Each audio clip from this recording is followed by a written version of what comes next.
Food gathers everyone around the table. Bata, matanda, mahirap, mayaman, kailangan kumain eh. It's just that ang daming pagkain na hindi na utilize, hindi na ma-manage, di ba, kung saan siya napupunta.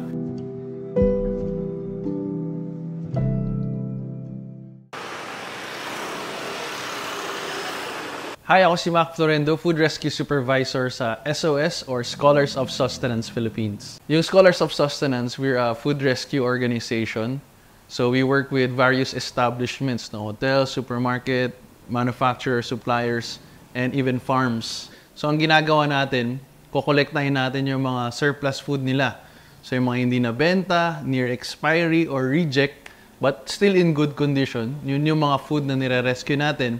And then, we deliver it to people in need. Kesa na masayang siya. Pinaka-problema kasi talaga ng food waste, no, is environmental. Kasi food waste, when it goes to the landfills, it actually creates a very harmful gas called methane. So, ina-address natin una yung environmental. And since we're dealing with food, alam naman natin maraming nagugutom ng mga Pilipino. So, instead na napupunta sa basurahan, ibigay na lang natin sa mga Pilipinong nangangailangan. Sinesearch ko sa internet kung meron na bang gumagawa ng food rescue sa Pilipinas. Wala akong mahanap nung time na yun. So, sabi ko, sige, simulan na natin. Kahit mag-isa lang ako, kahit bike lang meron ako.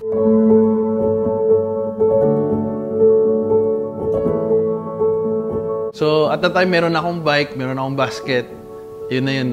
Kinausap ko na yung mga iba't ibang establishments na pwede kong paghingan ng food. Ginawa ko siya one day at a time hanggang sa napansin ng mga kaibigan ko, ng mga kaklase ko, hanggang napansin na sa eskwelahan, tapos regional, national news. So from 2015 to 2022, yun lang yung ginagawa ko during my free time. Pero hindi ko naisip na gawin siyang isang malaking grupo or organization until dumating tong SOS.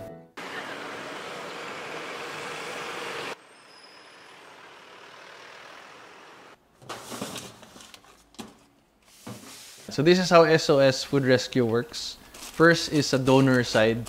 So kailangan namin malaman kung meron ba talagang i-donate. Diba may mga surplus food na i-donate. Anong klaseng food?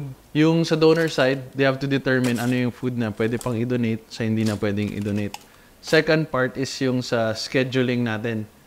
So of course, kailangan nakaschedule yung pag-pick up ng mga goods natin kasi meron tayong mga trucks. So kailangan schedule yung ruta nila sa pag-pick up. And then we agree on the day and time ng pag-pick up ng food.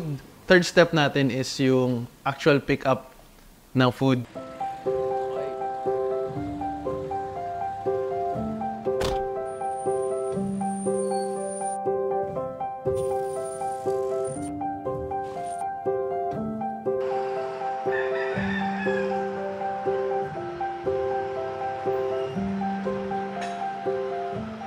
I'm Hilder and I co-own Butterboy Bakehouse, and aside from co-owning Butterboy Bakehouse, I am also its head baker and creative director.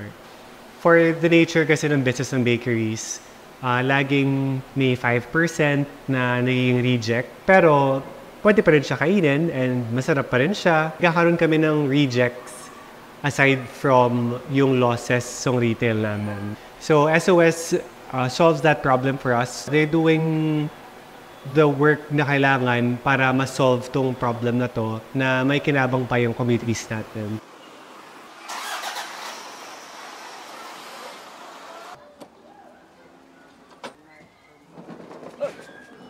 And yung fourth step natin, yung delivery natin to the communities.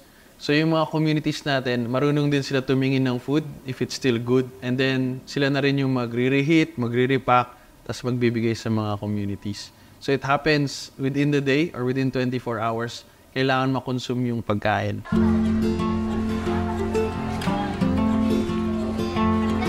Habang meron yan, tulong-tulong tayo, share-share lang tayo. Para bukas, di ba tayo naman yung tumulong sa maraming tao. Okay lang ba yun? So, yan. Maraming salamat.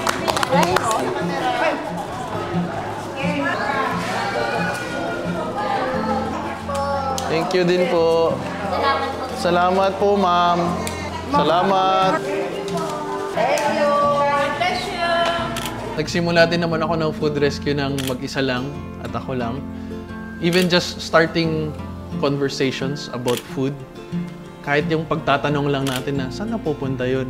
Kahit magsimula lang tayo sa ganung usapan, marami siyang mapupuntahan eh. Anong pwedeng gawin sa sobra? Anong recipe na pwedeng gawin dyan? Or kanino natin pwedeng ibigay? Sino makapag-support? Diyan magsisimula lahat eh. Put in mind yung concept ng sharing, giving. Kasi malaki yung impact niya, nagre-ripple effect yan. Kasi pag binigyan kita ng pagkain ngayon, may energy ka na to go to work, to go to school, find a job, learn a skill, para hopefully, bukas, mapapakain mo rin yung sarili mo at yung pamilya mo.